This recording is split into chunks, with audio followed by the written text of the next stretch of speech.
Happy post-Super Bowl week, Hellie Pod listeners. No more football for a little while, but still plenty to talk about. We have an awesome guest today. Mark Schlereth calls games for Fox, has a radio show in Denver. You know him as a three-time Super Bowl champion, two-time Pro Bowler.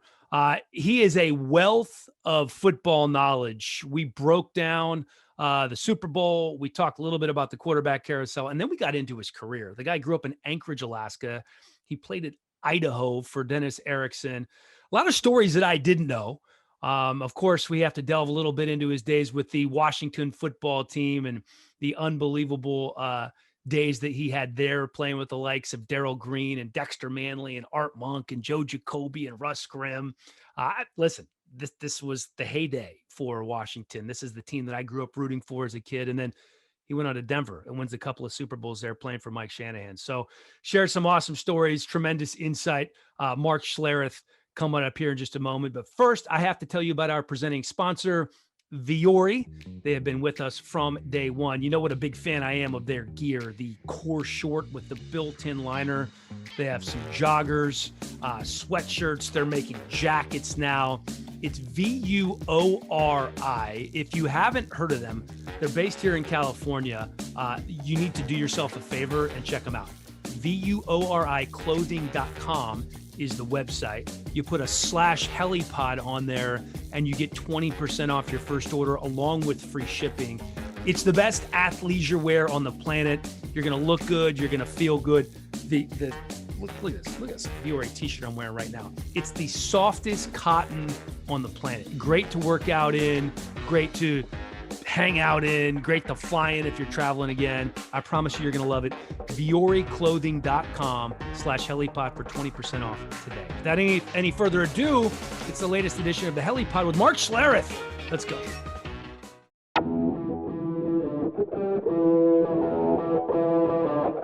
Welcome back to the Hellie Pod. Mark Schlereth, our guest today, three-time Super Bowl champion, two-time Pro Bowler, podcaster, radio show host in Denver.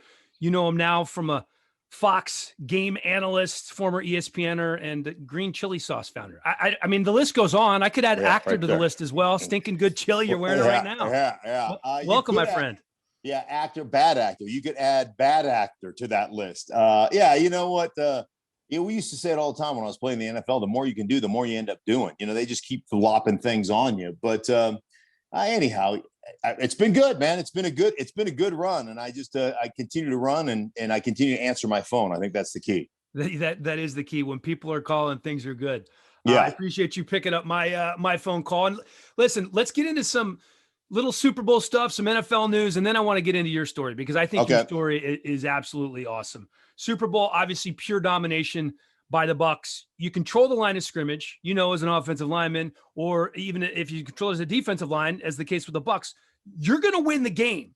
And you know better than anybody else that a patchwork offensive line could mean trouble. But I picked Kansas City. I thought they'd be able to make it through this. I feel like they were, working on some level with the patchwork offensive line most of the season, but this was a level 10 ass kicking. What were you thinking when you were watching the game?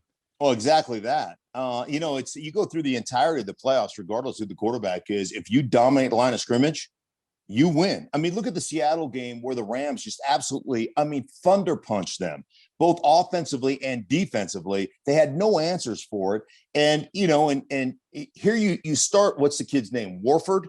And then you bring in Wolford, you bring in Goff, who just had thumb surgery 11 days ago, and you win that game because you absolutely dominated the line of scrimmage. And it was an ass whooping. And I'll tell you, it was fascinating to me as I watched it, because I think one of the things that's been really interesting to me as I've traveled around and called games for Fox, as I've consulted for different teams, one of the things that I always do when I'm consulting with teams is I want to take the passive out of pass protection, right? I want to be the aggressor. So the way it works, Dan, and think about this, because you've seen it. You've watched a corner transition to safety, a safety transition to linebacker, a linebacker transition to DN transition to a defensive tackle transition to offensive line. After offensive line, the transition is fan. There's nowhere else you can go. You're the worst athletes on the field. You don't go from D-line to or O-line to linebacker or O-line to D-lineman. You go O-line to spectator. That's how it works. And so it's incumbent upon a coaching staff, especially when you have problems up front, to mitigate those potential problems. And when you drop back and get 5 guys out and play 5-0 protection, 92% of your passes, shame on you. The absolute shame on you for not mitigating the potential disaster. Did you not watch Remmers in Super Bowl 50 when he played for the Carolina Panthers and made Vaughn, and make Vaughn the MVP? And now you're going to say, hey, you've been starting at right tackle for us. Move over to left tackle, and guess what? We're not going to support you. That to me is the ultimate football hubris. Hey, we're going to win the way we win, regardless of injury, regardless of the defense we're playing. And Tampa Bay defense, I thought that I was with you. I thought Kansas City would find a way to win this thing, but I thought it would be a really close game. And I thought, listen, and I called 4 Tampa games this year. Their defense is so exceptionally fast, so exceptionally aggressive. And Todd Bowles' philosophy is, hey, we're going to give up 3 big plays, but we're going to make 8 to 10, and we'll beat you doing that. And my thought process is, hey, man, if it's 50-50, if it's, hey, we made 3 big plays, but we gave up 3 big plays, you end up losing that game. But they gave up no big plays, and they absolutely dominated the action. And I thought they were incredible as far as landmarks and spots and expanding landmarks and spots in defensive coverage from their linebacking crew. You watch it, you go back and watch it, which I did. I went back and watched the coaches' film. Their linebackers are flying, getting underneath routes and route combinations, flying to spots, 0 regard for the run game, 0. Let our 4 guys up front take care of that. We don't care. If you want to run it on us for 150 yards, be our guests. And they didn't do that, though, Mark. That's the crazy thing. Is why didn't Kansas City run the ball? They were actually, what did Clyde Edwards-Helaire average per carry? Was it 6, 7 yards? 7.1 yards per carry. And carried the ball 9 times. Yeah. That's, like I said, football hubris. You don't want to do it. And especially in the second half, I understand that you're down. It was 21-6 or whatever it was. I understand you're down. And you've always been able to score in 1:12, right? And get right back into games. And this was a situation where you needed to pound the rock, have a couple of play actions, put a 10-play, 6-minute drive together, get a touchdown, and get yourself back into the game and make them get out of what they're doing. But they never one time made the Tampa Bay Buccaneers get out of what they were in. And now they were multiple in their coverages. They played a lot more zone than you would think. In critical situations, they really played 2-man. They always kept somebody over the top of Travis Kelce, somebody over the top of Tyreek Hill. But the bottom line is they played a ton of zone coverage. They hit their spots. They expanded their spots. They took away that first read in the progression, made Patrick Mahomes pull the ball. And once he pulled the ball, that offensive line couldn't hold up. And they never adjusted ever. So, shame on you guys for not adjusting. Yeah, I was really surprised in the second half that you didn't see, more running backs chipping or leaving an extra tight end in there. They didn't really run an extra they didn't do that at all. Maybe a handful of times in that first drive in the second half, and then they just got away from it. Yeah, and they were facing – it's funny because there was a lot of, mixture of coverages early in that game. In the second half of that game, they basically said, if you're going to beat us, your defense is going to have to show up and stop our offense, and you're going to have to put long drives together. And then you're going to have to hope you have the ball on the last drive and, a field goal or a touchdown wins it. That was what Tampa Bay said as a defense. They played 2 high safeties. They played 2-man. They played quarters, and they played cover 2. But always 2 high safety, and basically inviting you. If you want to run it on us, please be our guests. And it was like the Disney, be our guests, be our guest. It's a tale as old as time, and they chose not to do it, man. It's mind-boggling, really. Well, you said you called 4 Tampa games this year. At that point, they were 7-5, and much was being made about the relationship of Brady and Arians, right? Because right. Bruce, as you know, he doesn't pull any punches, man. He'll speak his mind. And if Brady made a bad throw, he will say Brady made a bad throw. Now, he laughed at it, after the fact and after they won, hey, listen, our relationship was great. But was there a time when you were there, like the rest of us around the country, wondering, hey, maybe if this doesn't finish well, maybe they have to pick either Arians or Brady? Did you ever get that sense, right around the midpoint of the season? No.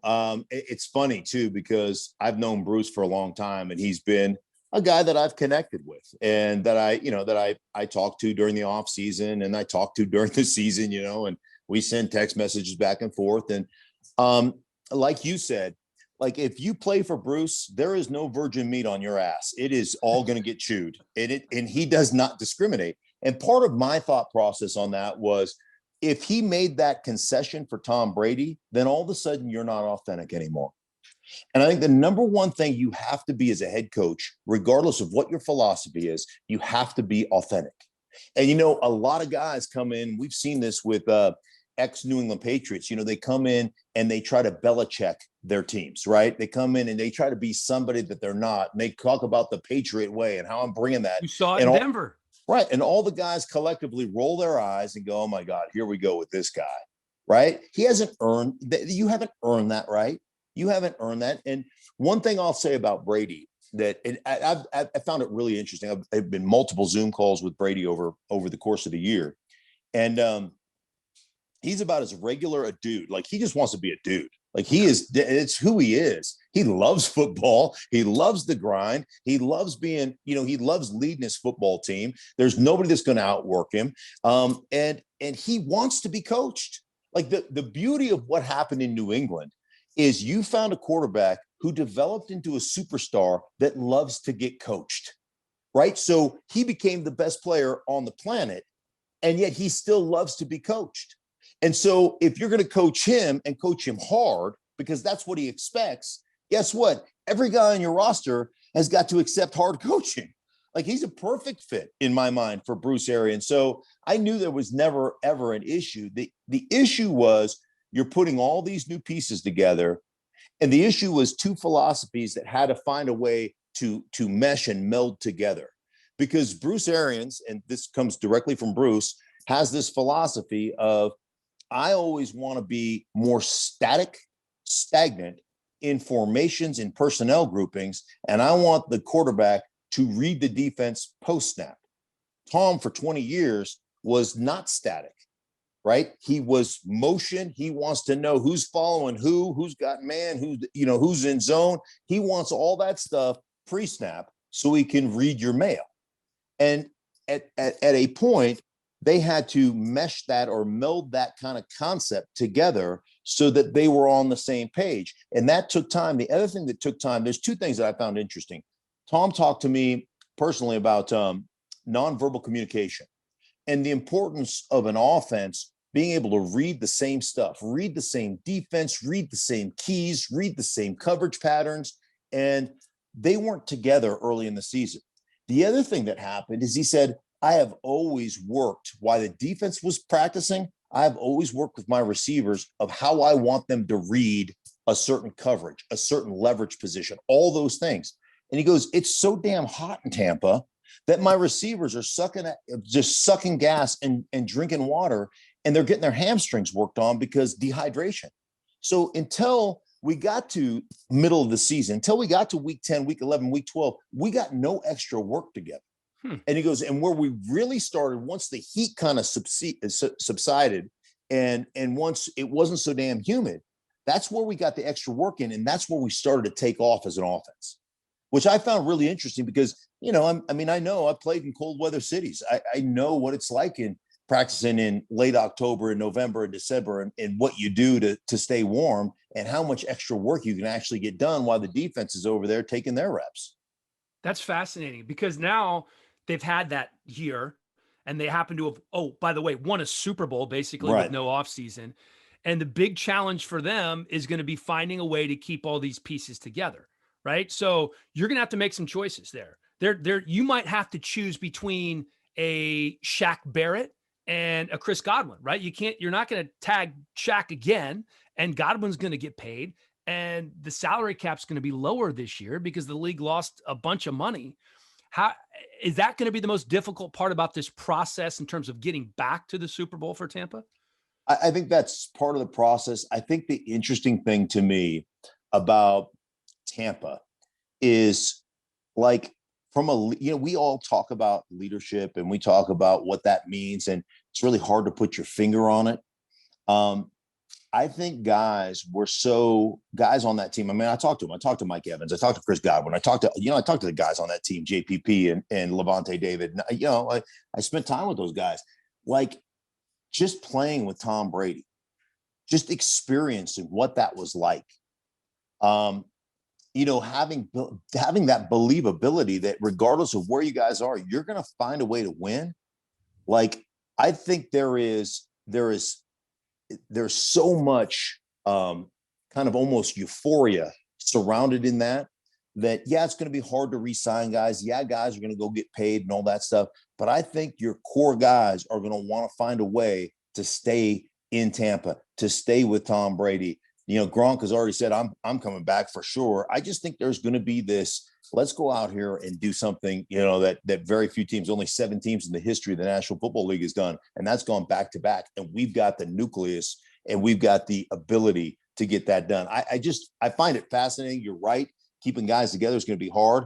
But I think when you play with Tom Brady or you play with a Peyton Manning or you play in a situation like that, I think the hometown discount all of a sudden becomes, hey, I've made a lot of money and winning championships is really cool. And, I'd like to be a part of something like that. It's so interesting to hear you say that. 2 guys I'm very close with that I've worked with for a long time. Willie McGinnis played for the Patriots, didn't make as much money as he probably could have in other places, ended up leaving there to sign one final contract in Cleveland to play for Romeo Crennel because he knew that was his last deal and he wanted to get paid. MJD played the vast majority of his career in Jacksonville, didn't win a ton of games. I think he only played in one playoff game. And in his mind, even today, he goes, yeah, winning Super Bowls is nice, but you want to get paid. You have one career and you want to make as much money as you possibly can. Is that an inner struggle for guys? Was it for you when you played? You had the luxury of playing in 2 unbelievable organizations for 2 Hall of Fame head coaches. Mike Shanahan not there, but I think he should be at some point. Yeah, no question. Obviously you want to get paid. I just understand how miserable it is to lose. Yeah. Like, the game it's an arduous task, both mentally and physically. And it's really hard when you got no shot. And I was there for a couple of years in Washington at the end after Joe Gibbs retired. And you're rolling in, you're getting up, you're like, oh man, here we go. This team we got no shot to win a game this weekend. That Richie Pettibone year wasn't very fun, was it? No, Richie Pettibone, and then obviously Norris' first year wasn't very good either. Yeah. So it just was, it just is, it's really, really hard. And so I think about, the value of money. And like, if you can stay somewhere for long term, like I stayed in Denver long term, you know what? Like, I probably took less. I had an offer on the table to go to Seattle, took a little bit less, stayed here, right? Didn't maximize my value, if you will. I've been maximizing my value for 21 years here in the Denver, Colorado community because I keep getting paid here, radio shows and everything else. So, I think there is, I think the problem with players in the NFL, and I understand why, there's such a short-term gratification aspect to this game. And I think oftentimes, and look at our Players Association, right?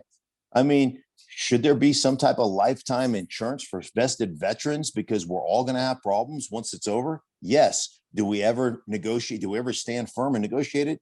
No. We have such a short-term, I got to get mine now mentality as players.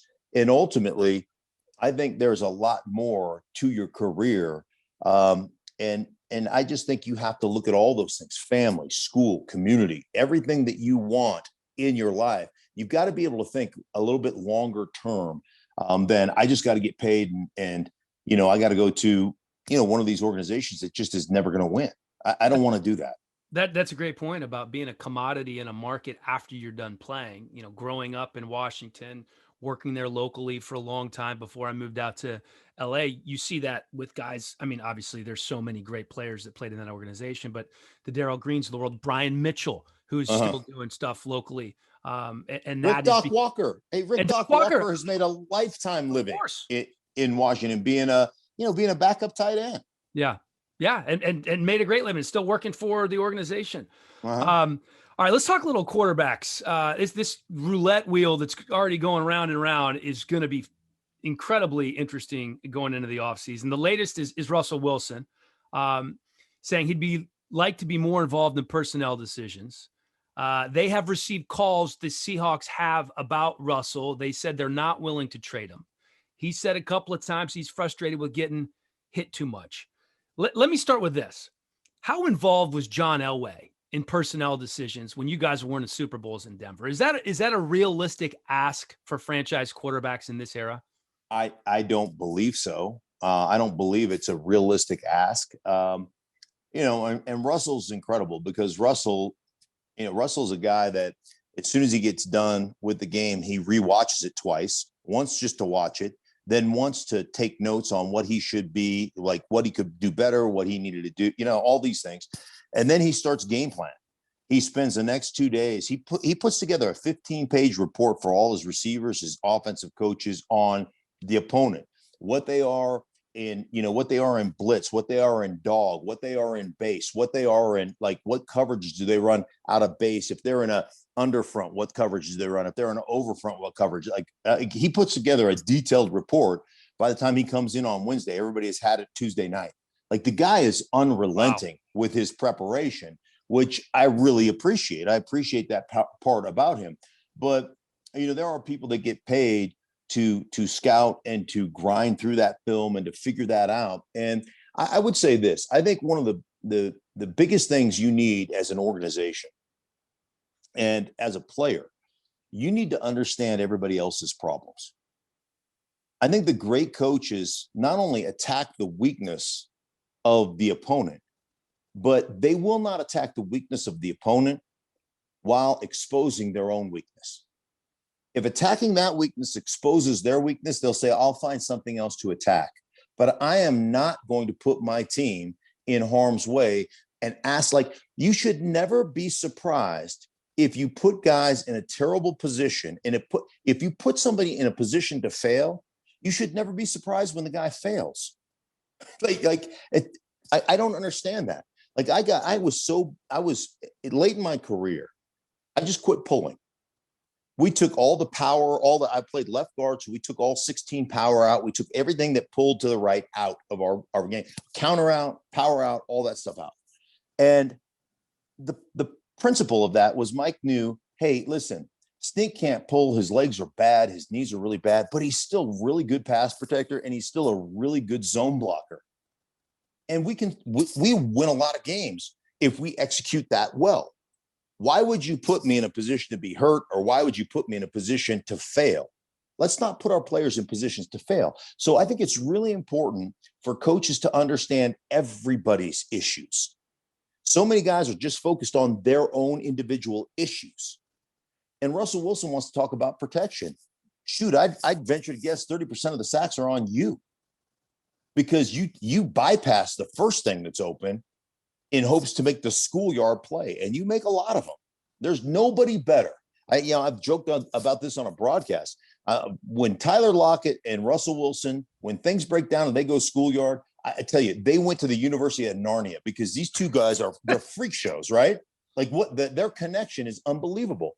But you also take a lot of hits, unnecessary hits, and you take a lot of sacks because you want to extend every single play. So don't complain about the guys up front when you've put the guys up front in a position to fail. That's on you. And if you're getting 45 sacks a year, hey man, if 15 to 16, 17 are your fault, well, that's on you. So from a protection standpoint, I always look at protection as a coaching issue. So, the sacks, Russell's constantly getting sacked 40 to close to 50 times a year, right? So part of it is, if I have to drop back and with 35 dropbacks a game, and I'm shooting 7-step drops and 5-step drops that have 2 hitches, there's not an offensive line in the National Football League that can hold up. The athletes on the other side are just better than us. That's the way it is. I mean, think about how it works. Like, I can whip your ass 65 plays in a row. I give up 1 sack at the end of the game, and I had a horrible game, and you go to the Pro Bowl. That's why defensive linemen they're dumb. They don't understand. They just don't understand the game. So, like, that's the way it works. So the bottom line for me is, take those 35 plays, right?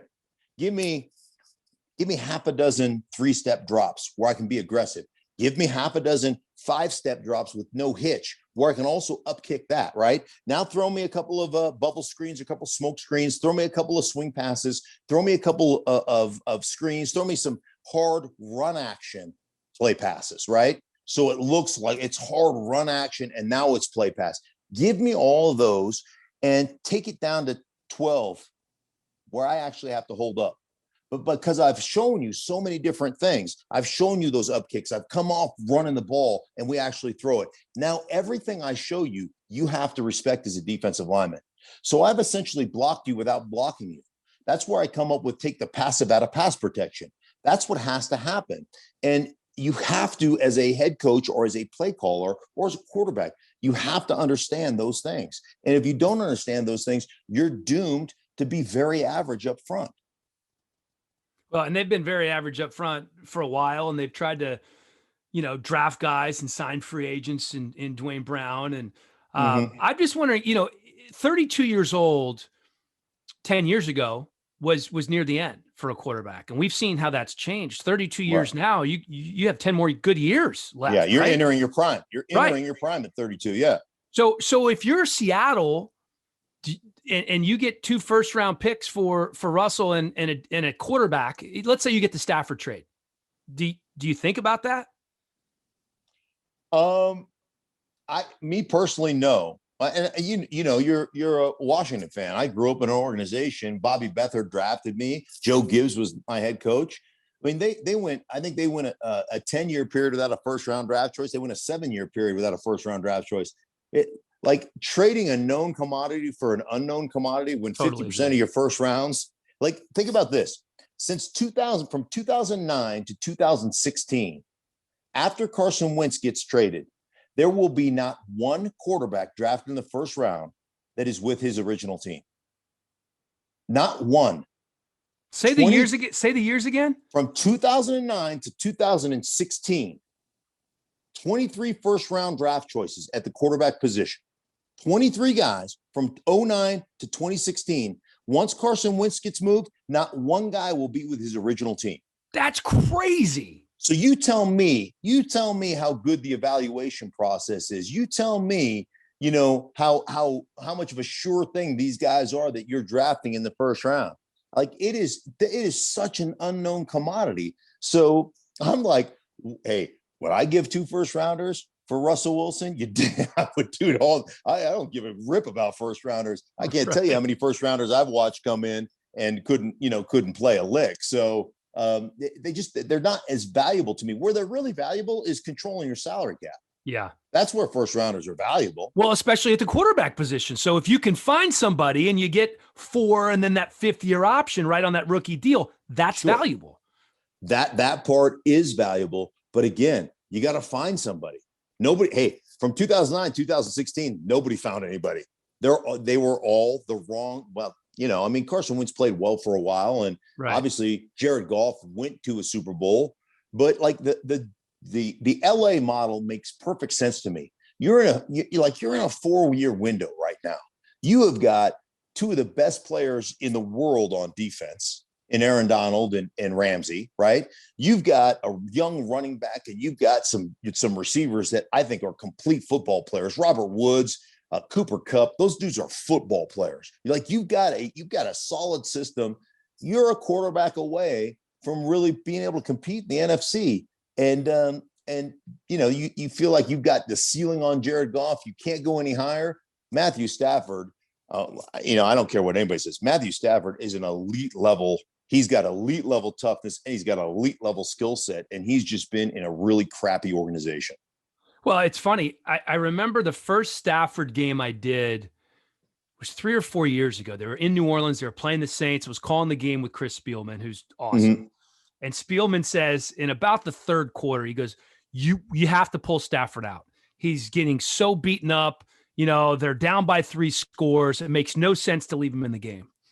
10 minutes later, he had thrown 2 touchdown passes. They were down by 3. And he goes, just as I said, if you have Matthew Stafford, you have to leave him in the game. Right. Here's I'm doing a Tampa game. I think it's it was the day after Christmas, maybe. Anyhow, I left on Christmas Day. I flew in Christmas Day, and then we called the game the next day. And interestingly enough, like it's Tampa and it's Detroit, and I'm talking to Bruce Arians, and Bruce goes, this doesn't happen very often. He goes, there is one guy I leave the locker room early just to watch him warm up. And that's Matthew Stafford. Wow. He's like unbelievable arm talent, tough as shit. He's like the guy. I love him. I just go out to watch him throw because he's that talented. And I am a huge fan. And people always throw out, records and never won a playoff game. Yep. Do you know in 12 years of starting, do you know how many times a running back has rushed for 100 yards in 12 years of starting for Detroit? I think they have like 3 or 4, right? 11 times. 11 times. In 12 years, That's they've incredible. had a 100-yard rusher. 11 times in 12 years. Well, they went from the time Reggie Bush retired, and he's been done for 4 or 5 years until I think this season or last season without a 100-yard rusher. It's incredible. Well, Reggie was the last guy, and this Reggie Bush, who, is not, Mr. Between the Tackles. Right. And I can say that I love Reggie. Reggie's a great man. He's the last guy that rushed for 100 or 1,000 yards for the Detroit Lions. The other thing is he had one top 10 defense, and that year they went 11-5. I mean, like you got to look at here's what I loved about here's what I love. I live in Denver, Colorado, right? And I'm on the radio and I piss everybody off. Like I'm persona non grata in at the Valley. They hate me over there, and that's fine. Whatever. I mean, I'm just doing my job. So. We drafted 2 wide receivers last year, and Jerry Jeudy and KJ Hamler, and people got, oh, now we have the speed to compete with Kansas City. Like I'm like, are you guys high? Like, do you understand? This is not fantasy football. This is real football. And you don't have a roster that's even close to competing with that roster. And, needless to say, they go 5-11 or whatever they are. But I think watching the Super Bowl was I have this island that I live on that I tell all my Devoner listeners. It's called I Told You So Island. And there's always a Mai Tai flowing, and the sun is always shining, and the beach is absolutely gorgeous, crystal clear water. And the one thing that I took away from the Tampa victory was, damn, how deep and how good is their roster? How much athleticism and speed do they have on the defensive side of the ball? And how nasty are they up front? I bet you 70% of Tom Brady's passes were all off of play action, all off of run action and play action. It's just, the way they're built. And it just was one of those things where I'm like, the quarterback carousel that you talked about that we're all on. I'm like, you guys do realize that Deshaun Watson was 4-12 last year, right? You do realize that if you don't build a roster, it's really hard to win. It's really hard to win if you don't have a good roster. So, it's kind of which came first, the chicken or the egg, man. I got to build my roster and then hope I find somebody or somebody comes available. Well, speaking of building rosters, former Fox college football analyst Urban Meyer, of course, in Jacksonville now. Mm-hmm. They have the number 1 overall pick. Safe to assume it's going to be Trevor Lawrence, obviously. Right. What if you're Urban? And the guy's a CEO, right? I think he's going to have tremendous success on the NFL level because, listen, he's not this offensive genius. He's not a play caller. He's an organizer. He's a leader of men. And I think as a head coach in the NFL, that's what you need to be. And if you're him going into Jacksonville, you have the number 1 pick. You have this elite talent from all the draft and talent evaluators. Trevor Lawrence is the best guy to come out of college since Andrew Luck, right? But if you could get Deshaun Watson, a known quantity right now, do you give up we talked about first round draft picks. Do you give up 4 first round draft picks if you can get Deshaun Watson right now? Absolutely not. Because I mean, to me, you've got so much work to do from a roster building standpoint. You've got so much work to do up front with your offensive line. You've got so much work to do across the board. Like they need to be better everywhere. And so to me, I mean, I get Trevor Lawrence and that's the direction you're going to go. You've got to not only build the roster. I think the second point, Dan, that nobody talks about is it's one thing to draft a guy. It's another thing to develop that guy and to put that guy in a position to win. I think ultimately, and we talked about Bill Belichick and Tom Brady and that relationship and the fact that Tom Brady allowed himself to be coached. But I think the thing that I have talked to a lot of talent evaluators, a lot of people within that organization or used to be in that organization, the one thing Bill Belichick probably does better than anybody else is he has a philosophy of don't tell me what a guy can't do. Tell me what he can do. And I think I think this is just human nature in general. We tend to, look at everybody else's issues so we can feel better about us, right? Well, at least I don't, I'm not that guy. And at least I don't do that. At least I don't, right? And so it makes me feel better about me. And Bill Belichick he tells his scouts and he tells his coaches, don't tell me what a guy can't be or what he isn't. Tell me what he is. And then can we put him in a position, I don't care if it's 6 plays a game, that helps us win that game.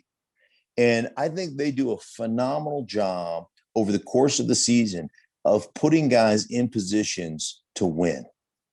And they develop them over time, over the course. And some of those things that are weaknesses end up becoming strengths. But a lot of times we put guys in and then we say, well, here's our system, go.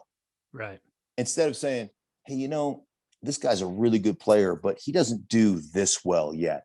Let's keep him out of that position. So I just think that as easy as that sounds, it's really hard for organizations to do because guys get tied to what they know. Guys get tied to their system. And ultimately, I just think there's got to be a certain fluidity to football and to putting guys in positions to win. And oftentimes we are too stringent in what we want. This is our system, and ultimately your system has to be what your players can execute. Right. And it has to morph from year to year. And you've got to really be great at self-evaluation and saying, hey, we ran something this way and I think we need to change it and do something a little bit different. And I think you have to be, flexible that way.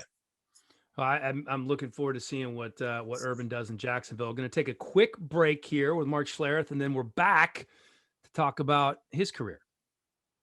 Time for a quick timeout to tell you about a few of our sponsors. And we start with Greens Plus, a health food leader since 1989, known for creating the first ever blended green superfood powder and the first company to infuse that green superfood into a bar. The bars, powders, taste great. The most effective way to improve your immunity, detox your body, boost your energy, and get that nutritional insurance that your body deserves. All organic, gluten-free, available at Whole Foods, Amazon, or greensplus.com. I recommend going to greensplus.com because you get 20% off if you use the promo code Hellie. You like smoothies? Throw some wild berry superfood powder in there. Greens Plus.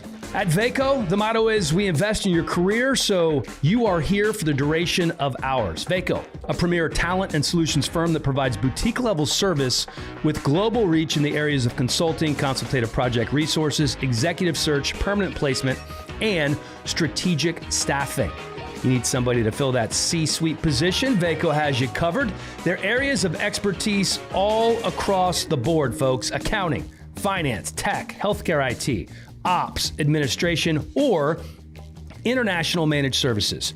They were founded in 2002. One of the founding partners, my good buddy Brian Waller, a University of Tennessee alum. He did not like how things went this past weekend against Georgia, I can tell you that much. But Vaco's still growing. They serve over 40 markets across the globe, 1,000 employees, 5,000 consultants, and $750 million in revenue.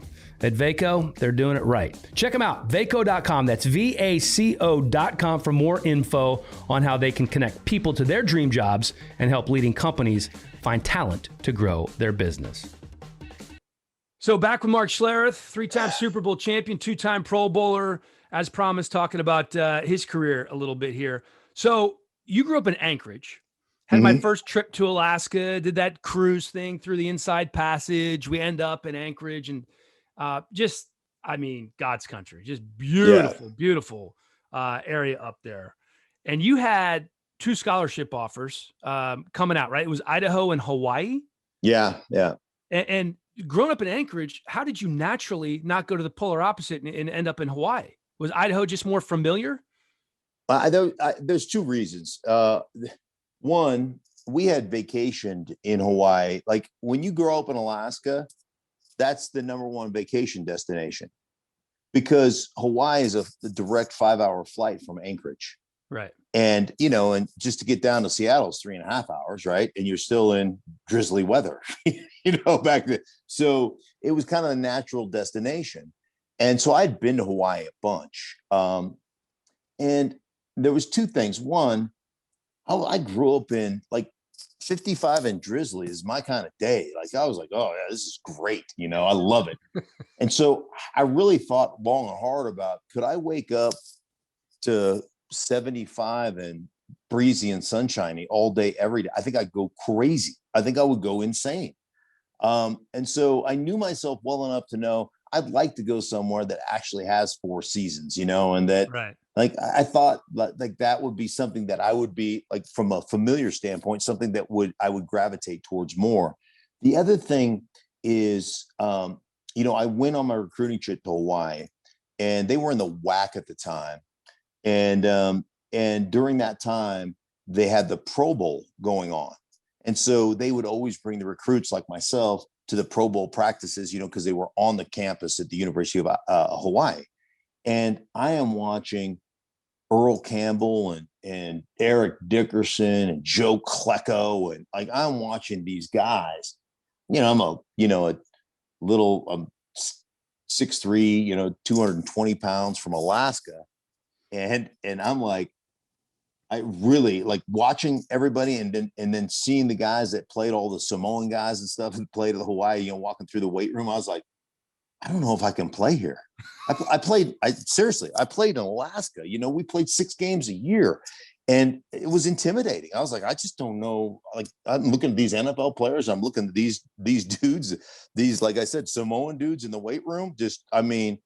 I don't know that I'll ever actually play. I don't know that I can handle this. And then, I went to Idaho and I was just a different former athlete, right? They were Division I AA. And I was like, okay, at least if I come here, I think I can play. And I questioned whether I was going to play there or not. Also, just because I didn't play a lot. You didn't play a lot of football when you grew up in Alaska. So you end up having a good career there. John Freese was your quarterback for a little while. Mm-hmm. Dennis Erickson was the coach for when you got there. How long was he there after you got there? Dennis was there for several years, and then Keith Gilbertson took over when Dennis went to Wyoming. Yes. All right. So you have a good career there. You get drafted by Washington in 1989. And that was 2 years after they won the Super Bowl. This is one of my great memories. That was the Super Bowl when Doug Williams exploded in the second quarter and Timmy Smith, and they beat Denver. So this is the heyday for the then Redskins.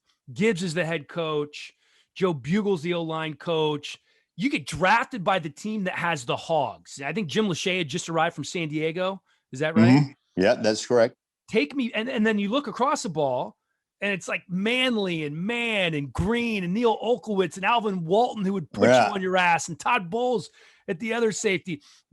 Take me back to that first training camp and your first time wearing the burgundy and gold, and what was that like for you coming out of Idaho? All right, I want to tell you first. I want to go back to that Idaho because my career, I was injured my whole career pretty much. So I actually played defense. I came in as an offensive lineman, and I was athletically gifted. I could run,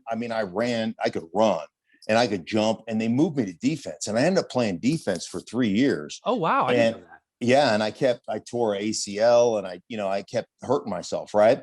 And it got to the point where I moved back to the offense, I moved back to offense my redshirt junior year after all these injuries, and played a couple of games at center and tore up my elbow in a game and was done again. I got it caught in a pile and dislocated it and tore the ligaments in it. So I was going to have another season-ending surgery. And the University of Idaho retired me from football. So I was retired from football for about 8 months. And when you're young, you heal, you have the surgery, you heal, started lifting again, started working out again. And then I pestered my way back onto the team. It's funny. I was at this event with my old coach, Keith Gilbertson. He has a different story than me. I pestered everybody to the point where they were just like, sign these papers to limit our liability towards you as an injury risk, and we'll let you play. He swears that I jumped over the desk and pinned him up against the wall and threatened to kill him. I don't remember it that way. I'll bet you know. Yeah. So, but anyhow, they let me come back and play my senior year, and I ended up playing and playing the whole season without being hurt. But I had no agent. I had nobody. I had nothing. Right. I played 1 year of college football essentially on the offensive line, and one night, Marvin Washington. So Marvin Washington was a defensive end who was a basketball player, came out and played 1 year of college football, got 14 sacks. He was 6'6", 265, just chiseled. Yeah, just a specimen, right? And so everybody's really high on Marvin. And one night, I like I said, I don't have an agent. I played 1 year of college football. I just don't know what I'm going to do. And I'm training and I'm trying to figure out what's going on. And Marvin calls me up. Called him Dirty Wash. And Dirty says, hey, man, I got so-and-so coming to work me out tomorrow. Why don't you just show up to my workout? Well, great, thanks. 7 a.m., I show up. It's like the Bengals, right? And I was like, hey, my name is Mark. I play offensive line. I just really appreciate it. You'd work me out if you'd let me work out. And everybody but the Jets was like, yeah, sure, whatever. The Jets were like, dude, like, this is a private workout. Get out of here type of thing, But I pestered them too to let me work out, but they had no intention of really taking a look at me. But here's the crazy thing. So Marvin probably called me 15 times to crash his workouts, and I blew Marvin away in everything. I mean, I was 285 running 4.7. I was doing 30, 36, 37, 38 reps at 225. I had 6 knee surgeries, and I was still doing a 35-inch vertical jump. I had ridiculous numbers, right? And so anyhow, that's how I ended up getting drafted in the NFL. If it wasn't for Marvin Washington, I would have never been drafted in the NFL. Him being my friend, a guy that I dearly love, basically, and it's one of the ways you learn about like sacrifice and what it means to be a part of a team. I love being a part of a team. I love being a part of it. I always tell people when I'm out public speaking and doing my thing, like, think about when Jesus started his ministry. What's the first thing he did? He grabbed 12 disciples, said, let's build a team and let's change the world. I love being a part of an offensive line, being part of an offensive unit, of being a part of a broadcast team, being part of my radio team. I just love team. I love the family aspect of it. And I love the fact that you have to sacrifice for one another for anything great to happen. And so Marvin makes this sacrifice for me. And it's really the only reason I got to play in the NFL. Now, fast forward, 1997, we win the world championship. We beat the Green Bay Packers. I pretty much single-handedly won the game. The helicopter spin is because I missed my block, but I don't even want to get into that. No, so we win that championship. I'm down. I'm sure I had some off-season surgery because I always did, right? So I'm down in the equipment room, or not in the equipment room, in the training room with ice on my knees or whatever. And Mike Shanahan comes down. He's got a sheet of paper like this napkin right here, right? And he goes, "Hey, man, we really need some depth along the defensive line. We need a guy that can go from D end to D tackle, kind of guy that has that versatility." Because most of all, I just want a guy that fits our team, a guy that could be a real Bronco. And so he hands me this piece of paper, goes, check out. And there's like 7 guys on, right? First guy my eyes gravitate to, Marvin Washington. I go, sign him. So he signed him, and Marvin and I won a Super Bowl together as members of the Denver Broncos. That is so awesome. Right. So that's how I got into the NFL. And then getting into, it's funny. Fear is an interesting motivator, right? Like, the difference between people who make it and people who don't is the people, because everybody has fear. And the people who let their fear paralyze them they never realize their potential. Like, I was scared to death. There's not a game that I ever played that I didn't throw up in a trash can. But somehow I kept putting one foot in front of another and going, okay, here we go. Let's roll. So my first, like, I get drafted to Washington, and I'm with the Hawks. And I'll never forget this. I swear to you, we're doing one-on-one run block, the very first training camp practice. And it's Dexter Manley and it's Joe Jacoby. Oh, gosh. And they're lined up and they are hunting, right? They're coming off the ball. And Dan, I kid you not, he just went, hum! And I was like, oh, shit. I was like, oh, it was a sound I'd never heard before. Like, all my years of high school football, all my years of college football, I was like, it's a sound that I'd never heard. The collision was such that I was literally peed down my leg a little bit. I was like, I don't belong here. I kid you not. I was like, I don't belong here. Like, I had never seen anything like it. Russ Grimm would come off the ball. Russ Grimm, spindly little arms, didn't really work out. Just a big barrel-chested guy. Just had a rocket up his ass. And he would come off the ball and just shorten your neck. And I am like, Lord have mercy. So the first game, this is a true story. First game I ever started, we were in Philadelphia playing in the vet. It was like week 9 or 10. And so I get the start because Mark May tears his ACL. So I become a starter. And we're playing they're the number one defense in football, right? They've got Clyde Edwards. They've got what was it? Clyde Simmons. Excuse me, Clyde Simmons. Reggie White. They had Jerome Brown. It was a who's who. Nasty. Just absolutely filthy, right? And so this is my start. Byron Evans and Eric Allen, and I'm telling you what, it was unbelievable. So I'm going to get this start, and we're warming up in the end zone. They're dog cussing us, Idaho, you're going to get your ass kicked, and all that stuff, right? So I'm warming up because Joe Jacoby's the guy who plays beside me, right? And so Joe, if you know anything about Big Jake, he was 6'7", he's 310 pounds, not an ounce of fat on him, right? He had these casts, he had these leather casts, and they had these big metal spikes that ran all the way down, like almost like rebar, right? And he would just, because he had broken both of his wrists, so they would just lock his hands in there, and then they would put some skinny little foam pad over him, right? And they were weapons. I mean, these things were just freaking weapons. And so we're doing one-on-one run block. We're just warming up, and so I go first, right? And I come off Joe, keep my feet driving, I'm like, yeah. And so now I'm playing defense, and I line up, and Joe goes, "Are you ready?" Yeah. And he hit me, and I blacked out. He knocked me out. I was unconscious. I got up off the ground. He goes, "You okay?" In pregame, he goes, "Are you okay?" And I go, and I'm like literally seeing stars. Now I completely blacked out and went down to a knee, right? And I'm like, "Yeah, I'm okay. I'm okay." He goes, "You want another?" And I go, "No, I'm good." I'm like, I got knocked out by Joe Jacoby in pregame. That's and amazing. I'm like, and so then I ended up playing that game. I got a game ball, and played. I just played my ass off. Played great.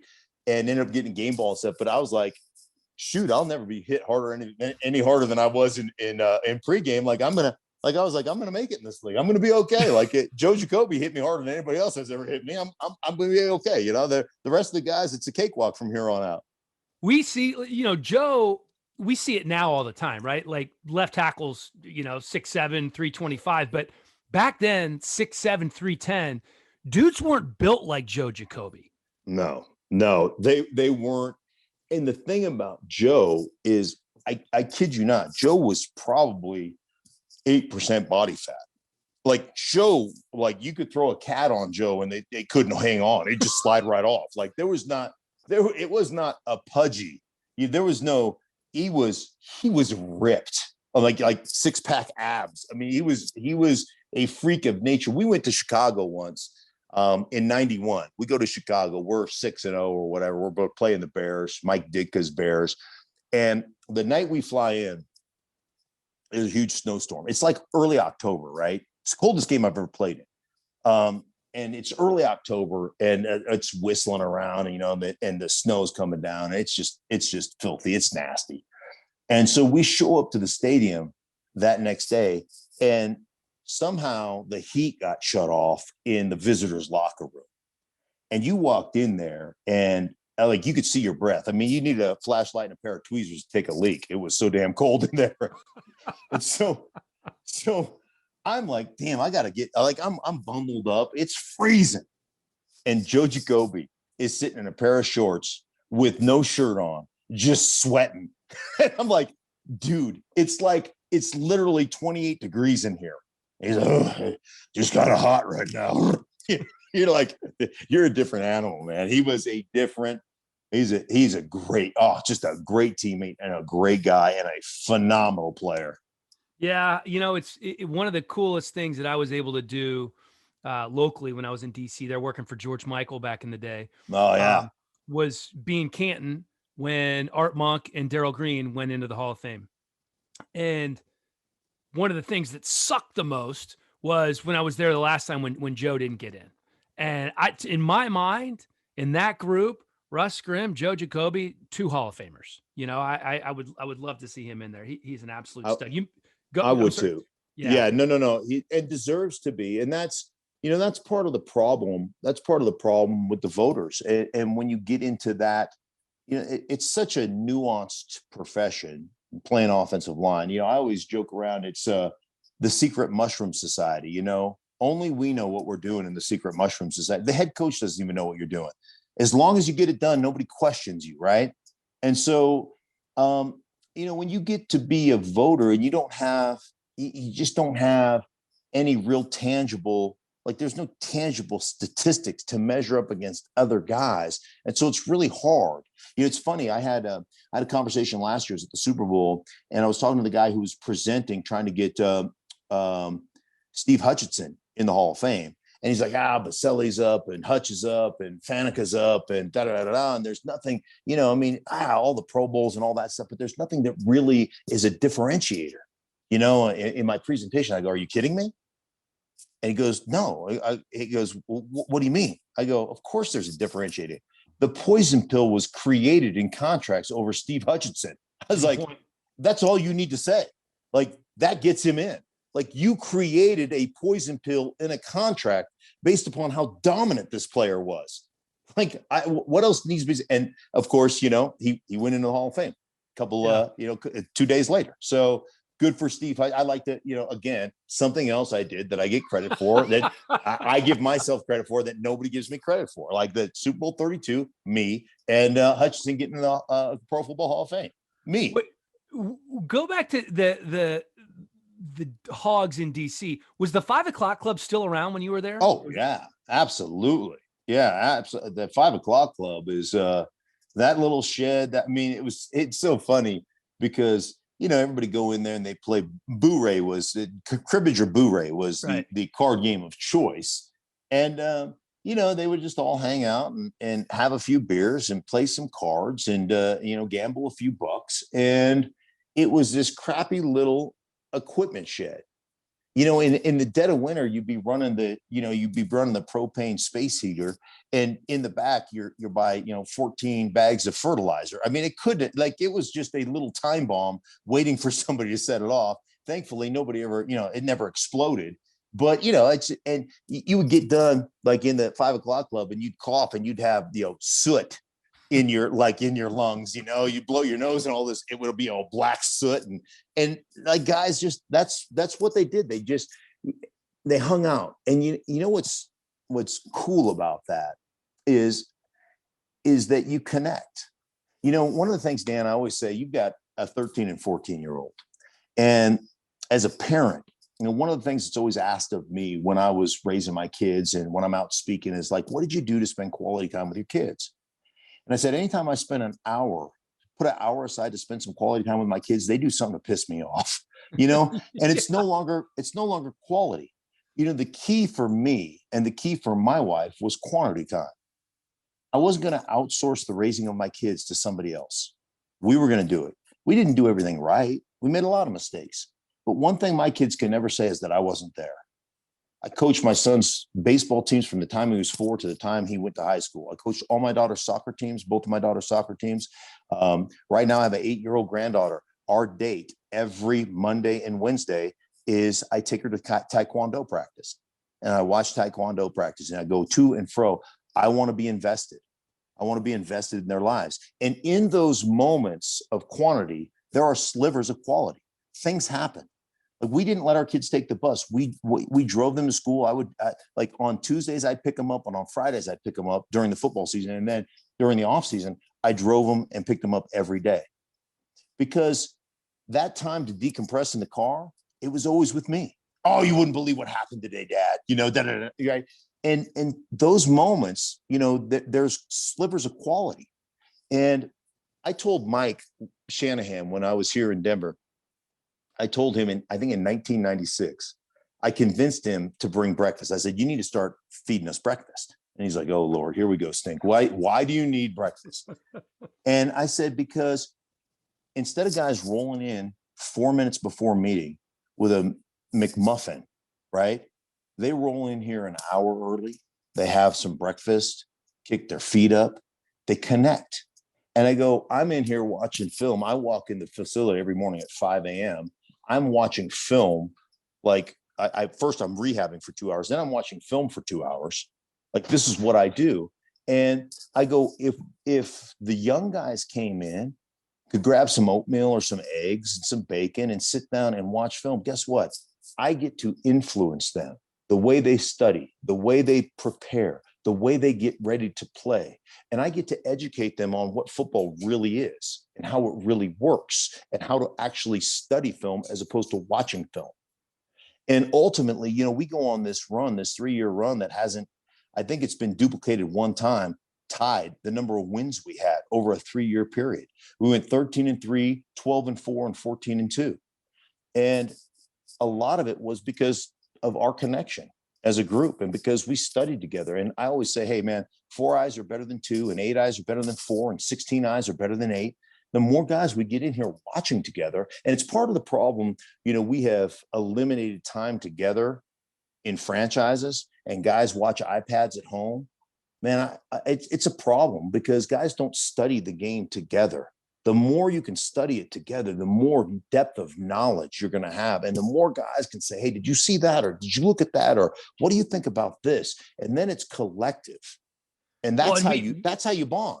And now with the pandemic, even more so, you're separated and you're doing Zoom calls. And one of the things that I'm afraid is going to happen now is the players are going to say, look at the quality of play this year. It didn't drop off. We didn't have any off season. We weren't together. Like, perhaps we should continue down this road. And obviously by listening to you, you don't think that would be a positive. No, I don't think it would be a positive at all. And I think you have to understand that if everybody's collective ability or collective knowledge has all dropped, it's not that it wasn't good or that it wasn't entertaining, but it's not as good as it could be. It's not as entertaining as it could be. And eventually, what's going to happen? Eventually the play is going to get so bad, like where it's really bad and where it really struggles more than any other place is up front, offensive line wise. And you got $100 million commodities at the quarterback position. Like I always tell people, I could take a football and throw it to you, and you could catch it and throw it back to me. But if we set out to do one-on-ones, I'd whip your ass because I have a skill that's been developed over years of doing that.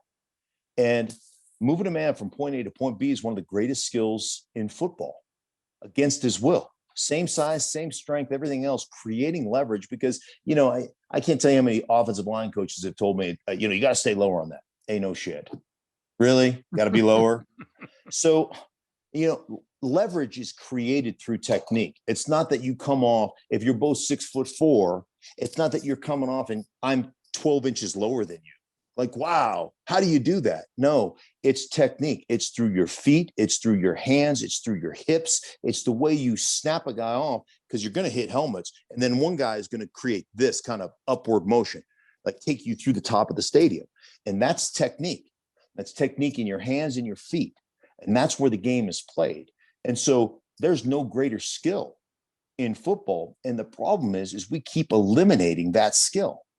That skill has got to be worked on. It's got to be developed. It's got to be, and it's hard if you're not doing it live. It's hard to develop that skill.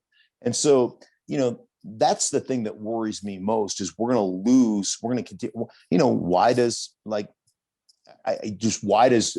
the game gotten to, we don't throw 7-step drops anymore. Everything is get the ball out of your hands in 2 seconds. Everything is short, is underneath. It's like, that's what the game has become, because we don't have the skill to actually shoot. When I was in Washington, I can't tell you how many 7-step drops we took.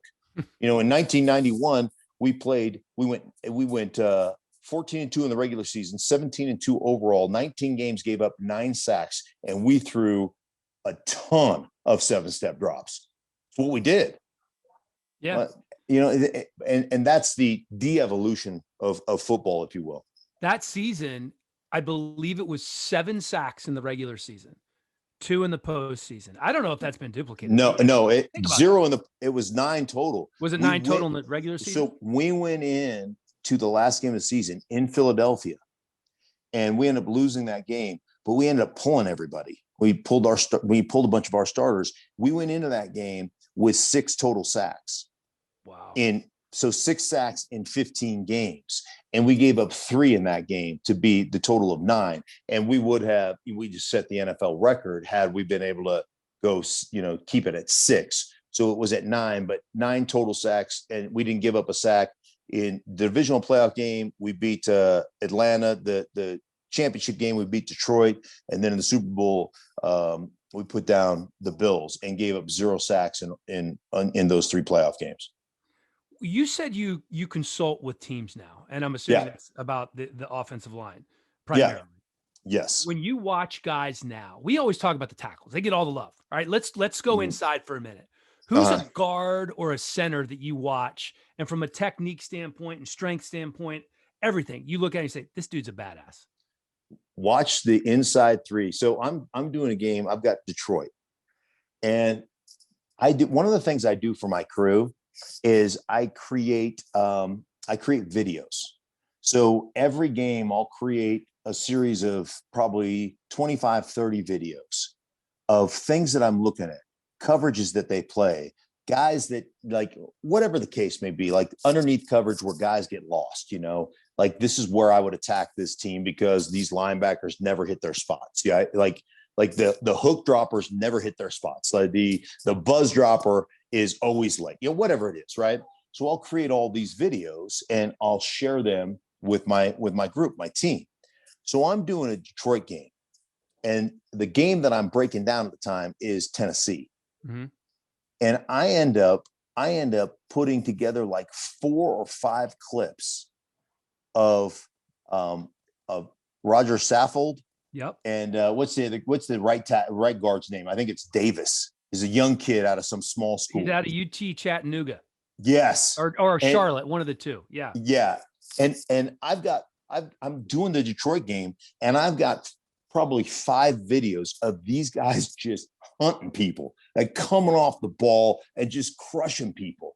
And then, I got done. I was so excited. I'm like, gosh, look at Saffold. Like, there's a reason that the Rams haven't been as good since they let him go. Like, and I get all done this, and I'm ready to send these videos to my crew. And I'm like, oh, that's right. We're not doing the Tennessee game. Right. I mean, that's a oops. I got too excited. I love watching, like, Ryan Jensen in Tampa is not the most skilled guy at the center position, but he's the nastiest player in football. And I was talking to Jason Light about him. And Jason's like, one of the reasons I signed him was just to create a culture in that room of nastiness. And he goes, you have a bunch of big, good athletes, and all of a sudden you have to get, attitude. And that's my attitude guy. And so it creates this toughness culture. So, you watch certain guys play. Trent Williams for San Francisco, is literally launched from a cannon. And he may miss every now and again, but if he hits you, you're done. He's such a good athlete too. People don't understand what a great athlete he is. Yeah, like pound for pound, I'd put him as one of the, if not the best athlete in football. He's exceptional. As big and strong and everything as he is. So there's just a lot of guys that I really enjoy. I just enjoy the game. I enjoy watching them play. Yeah, Nate Davis. I was blanking on that. I should know that since I called the preseason games for the Titans. Played at Charlotte. Okay, really talented young kid. Speaking of athletes, who's the best athlete you played with or against? Best athlete with or against? Gosh, there's so many guys who are so unique. My first minicamp, the first minicamp I ever played in Washington. So we did 2-a-days on Friday, 2-a-days on Saturday, and one practice on Sunday. And then Sunday afternoon, we did all the combine testing, right? Like, how stupid is that, right? You just practice for, but that's what we did, right? Jumping, verticals and all that stuff. And it's a sheeting rainstorm. It's just coming down. It is just filthy, right? And I watched Dexter Manley run a 4.5 40, and do reps at 450 on the bench. Good. He was that fast? Oh, Dexter? Yeah. 4.5, like 4.58, 4.56 in this rainstorm. But the whole team kind of gathered around when Darrell Green ran. Yeah. Like, everybody wanted to see it. I was one of them. I wanted to see it. And it is like, you got turf shoes on. They're sopping wet because you just practiced in a rainstorm. And now you're running 40s on this thick, bouncy turf at Old Redskins Park. And it's like it's flooding off. Like, the water is cascading off the crowned field. And Darrell lines up, and Darrell doesn't. It's not like he's a track, like he's just it's not like he's a smooth track athlete, like Usain Bolt or whatever. Right. And this guy takes off, boom, after double days, 2 days of practice or 3 days of practice in this rainstorm in regular turf shoes, not track cleats, right? Regular turf shoes that are sopping wet because we just practiced, and ran a 4.28. Holy cow. It's just like 4.28. Yeah, you don't need to run anymore. I mean, it's ridiculous, right? It's absolutely ridiculous in those conditions. So just watching Darrell do things on film, and watching him do it for 20 years. It's just, you appreciate anything more than longevity? Because as I get older, I'm 45 now, and I watch Brady and some of these other guys who play a long time. And the quarterbacks are one thing, but when you see, a linebacker or a lineman that's in year 12 and 13 in the league, to me, that's incredible.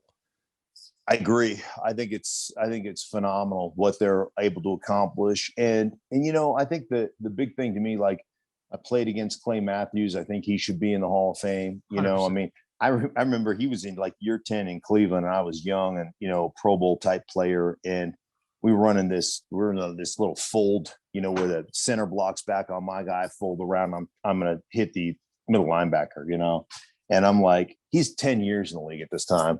And I'm like, I'm going to run over this old man. And I came jimming around, wham, and just like stymied me. Right. And I'm like, ooh, maybe not. There's something to him. And then I'm playing against him 6 years later, and 7 years later, 9 years later, when he's with Atlanta. I mean, guy's a phenomenal player, Bruce Matthews. Here's what blows me away about those guys is that, like, we'd all line up and play on Sunday. It's Monday through Saturday that stinks. It's the off season that it wears you down. And especially when you've had the success of a Tom Brady or a Bruce Matthews or whatever, to not be sated by that success, to just say, hey man, I love this game so much that I'm going to, put the requisite work in to continue to compete. Yeah. Yeah. It's amazing to me. You had an unbelievable career. And then you go on to have a remarkable post-playing career, doing all the things that you've done. I've been lucky enough to do both studio and games. To you, what's the biggest difference, and which do you like more? Well, the biggest difference to me is you get to prepare to do studio. You know what's going to be asked, and you know what you've prepared and what you've studied, and what videos you've created. So, if you can articulate, you can be really good in studio. Right. Games, no matter how much you prepare, it never turns out the way you think it's going to turn out. There is this extemporaneous nature to doing a game, and you have to be ready to pivot at every single moment. Right. So Mike Shanahan's been such a mentor to me. And, I spent a lot of time watching film with him and going over football and everything, defenses and drops and just you name it. We go through, fronts and how fronts tie to the coverage and everything. So he's been so great to me that way. And it's really cool to watch that relationship go from player to coach to media guy to just friends. Right. And guys that love football. And so as a player, you always tend to watch the game through a straw hole.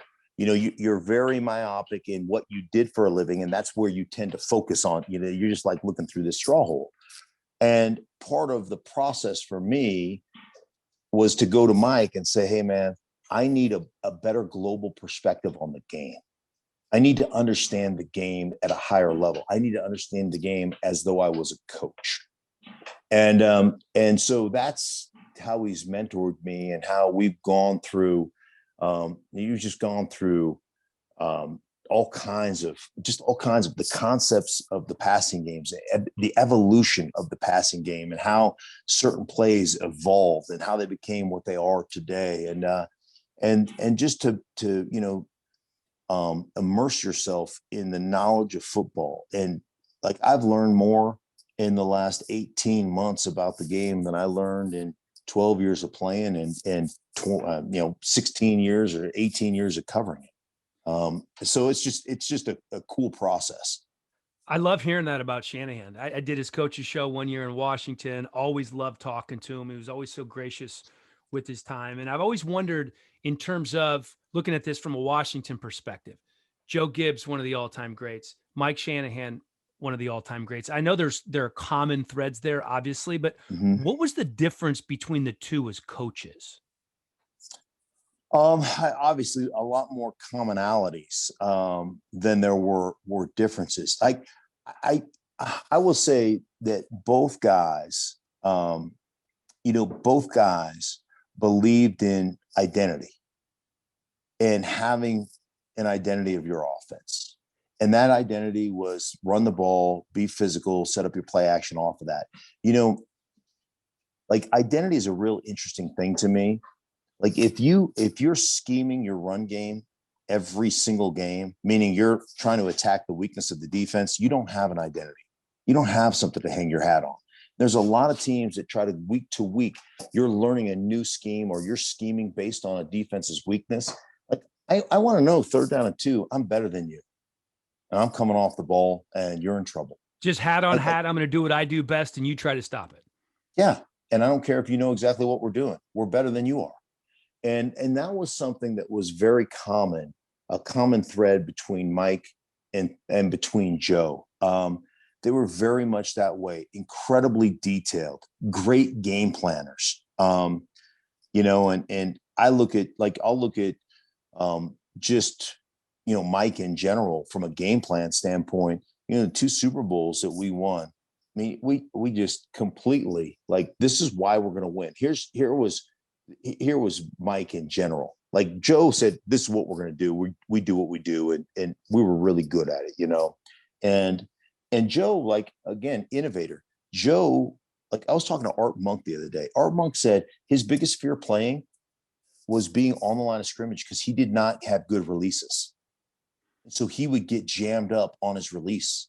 How did, as big and strong as Art Monk was, he would get jammed? Yeah, he just was, because he's a big chested guy. He's a big receiver. Yeah. And he had a lot of room.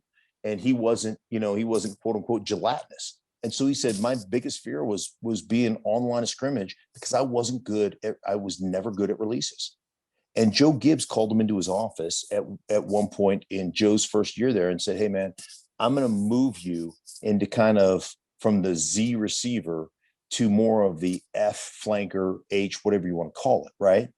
And you're going to be in motion. You're going to be in the back of a stack, a bunch formation. We're going to get you free releases. And once they did that for Art, he became a multiple Pro Bowler and went to Hall of Fame. But recognizing, again, what a guy can and can't do and putting him in a position, instead of saying, man, what a wasted first round pick, right? Art Monk can't get off the ball. He can't get off press. We can't use him. No, let's move him in a different position. So from a game planning standpoint, Mike Shanahan, this is one of the things I appreciate about Kyle Shanahan and Mike. They'll tell you how they're going to attack a team, why they're going to attack a team. If you buy into this way that we're going to do this, why you're going to have success. And if we do it 5 or 6 times, the explosive plays that are going to be generated off the adjunct play action. And I'm going to get 1 to you, 1 to you, 2 to you.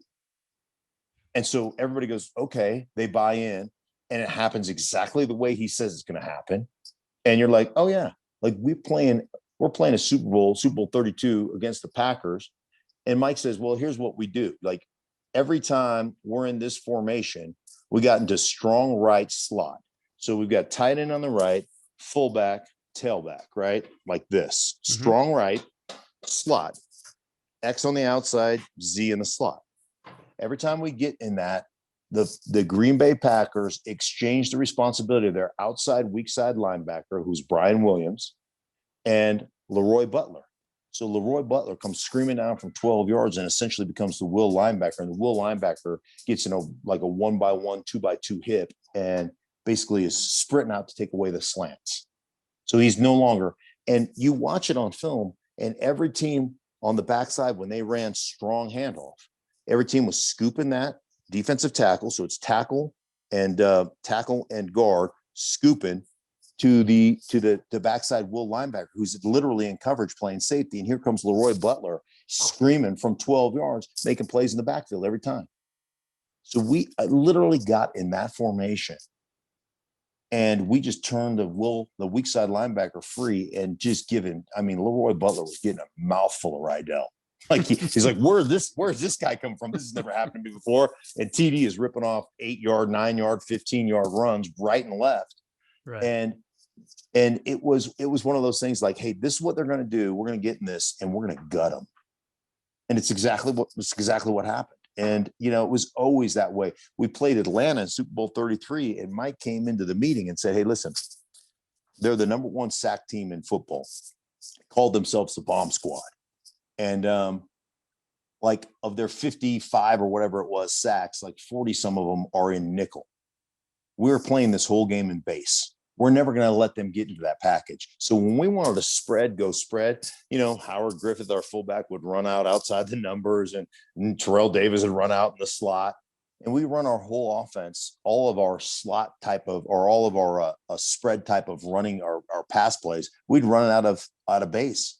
We never let them ever see nickel. We never got into 3 wides, not one time in that game, because that's what they were good at. And we're like, we're not going to let you be good at what you're good at. And those are the things that great coaches like Joe Gibbs or like Mike Shanahan do for their teams. And the reason you have so much confidence when they call plays. Yeah. Is Mike content just kind of, essentially he's a consultant for Kyle, right? He just helps out Kyle. He watches tape. He's made a ton of money. He's living the good life. He doesn't want to be a head coach again, does he? If the situation was right, as of a couple of years ago, when I talked to him about it, yeah, he would go back. I think he loves the grind. He loves it. And the guy is like, he is the most unrelenting. It was funny because when Jimmy Garoppolo had the ACL, I'm having a conversation with Jimmy, and we're talking about studying with Mike. And like, I'll go over to Mike's house and we will run, he'll run, I'll just give you, for instance, a 2-man combo called branch. Okay. It's a West Coast. It's the inside receivers running, instead of a 6-yard stick route, a 6-yard out route, he's running a 8-yard out route. So it's instead of stick, it's branch. Okay. And the X receiver or the Z receiver or the running back, whoever it is on the outside, runs a go. And that's a 2-man concept to that side called branch. Now, you watch that 6 times and you pretty much understand the concept, right? Right. We watched Branch, no lie, for 2 hours. And Mike can't get enough of it. And so I'm talking to Jimmy about it. And I'm like, the guy is unrelenting. And he goes, dude, he never takes a piss. He goes, I've got the ACL going on. He goes, I ended up watching, like I was in the room with him for like 4 straight hours. He drank like 5 cups of black coffee. And Jimmy goes, hey man, do you mind if we take a break? I got to hit the head. He goes, yeah, no problem. He goes, I go to the bathroom, I come back. He's still sitting there sipping coffee. He goes, all right, ready to start? And we went for another couple hours. He goes, the guy never took a break ever. Like, and he loves it. Like Kyle will tell me all the time. He goes, I don't love football nearly as my father. That's all. He doesn't watch TV. He watches game tape. That's all he watches. Oh my gosh, the guy's unbelievable. He's such a wealth of knowledge, and he just has such a depth of knowledge on everything that's going on a football field. It's incredible to sit down and just watch it with him and study it with him. What a great sounding board for Kyle to have. And I didn't realize that. I knew you were tight with Mike, but the type of mentorship he has as you moved into the booth. Mark, an unbelievable run as a player. I love what you do off the field. You're working with Adam Amin and my good friend Lindsey Zarniak, who I worked with in DC for a long time. Great crew. Keep it up, brother. And I kept you a long time. I really appreciate it. And we're going to send you some Viore gear. That's one of our sponsors. So we'll make sure we get you a big box of that. All right. Well, it sounds good. It was a pleasure. Anytime you need me, just holler. You know where to find me. Thanks, Stink. You got it, buddy.